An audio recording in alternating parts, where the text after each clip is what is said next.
There were clashes between Muslim and far-right extremists today just before a parade by soldiers through the centre of Barking. Hundreds lined the streets to see the Royal Anglian regiment who've just returned from Afghanistan. Well, Aisha Baksh has spent the day in Barking and we can speak to her now. Aisha, exactly what happened? Well, Riz, a few hours ago the protest started just before the parade began. It's all very quiet now here in Barking. There's still some bunting up around the town centre. It was put there to welcome the 1st Battalion of the Royal Anglian Regiment home, where they were given also the freedom of this borough. But before the parade began, a group of Muslim extremists made their voices heard. Anglian Regiment butcher! British soldiers butcher! British soldiers butcher! This was not the welcome the soldiers had wanted. Muslim extremists shouting abuse, penned in and separated. Well, the confrontation has already begun before the parade has got underway. On one side of the road are the Muslims against the Crusades, a group saying they're against war in Afghanistan, and on the other side of the road are people who say they are patriotic in support of the troops but against the Muslim protesters. Some of them belonging to far-right groups such as the English Defence League.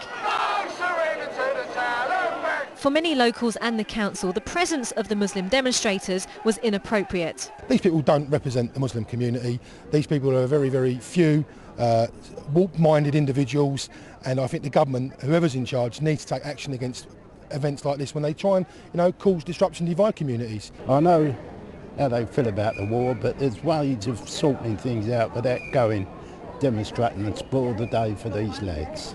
It's terrible. My son's just come back from Afghanistan. He's just wrong. So wrong. They're out there because that's what their job is. But the parade still began on time, and as they marched through the town, the soldiers were given a much warmer reception. The battalion was based in the volatile Helmand province for 6 months. They lost 5 men. For the head of the battalion, the protest did not mar their day. Well, we live in a democracy, and clearly there's a freedom for people to express themselves. The numbers of people who are here on the street supporting us just far outweigh any number of people who are using the opportunity for their own means. So despite a tense start, the Royal Anglian Regiment were welcomed home with respect and support. Aisha, first we saw these sorts of protests in Luton, now in Barking. How likely is this to happen again? Well, it could well happen again, Riz. The group you talk about who were demonstrating in Luton were called Islam for UK. Now, this new group are called Muslims Against Crusades, but they could well be the same group who have subsequently renamed themselves and reformed. They were banned by the then Home Secretary. The leader of the council here in Barking had actually asked the current Home Secretary whether this new group could be banned. That obviously did not happen. We spoke to the Home Office and they told us they would only ban a group subject to advice from the security and intelligence services. Aisha, thank you.